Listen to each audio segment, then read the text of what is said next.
Syoto, Pico, at marakal pang aliwang pialong kanita. Kabilang la rin kareng akita paintings ning kabalen visual artist ay Alvin Dungka. King kayang solo exhibit king Ciudad Angeles. Ayon report ng Patricia Mamangon.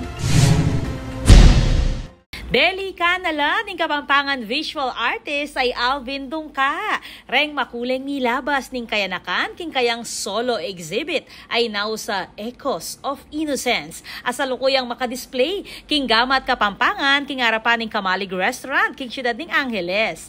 Bidala keti reng 57 artworks. Apapakit ka reng pialong akera gulanda reng Marakala Pilipino at Kapampangan at maging Aldoldo Pamibiebie amaya kit kareng Marakala Barrio, ketikim Pampanga. Kapag nasaning exhibit, inge mo ipakit ing legwa ning art. Nune pa si bayong biyaya ning diwa ning pangayanak, inyang panahon na mamiyalong pa kareng dalan.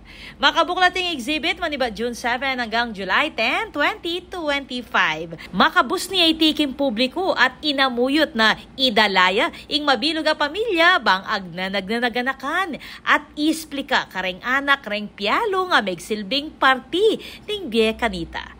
Ako po, Patricia Mamangon para King News Force Pampanga. Balitang tutuking balen, susuyo.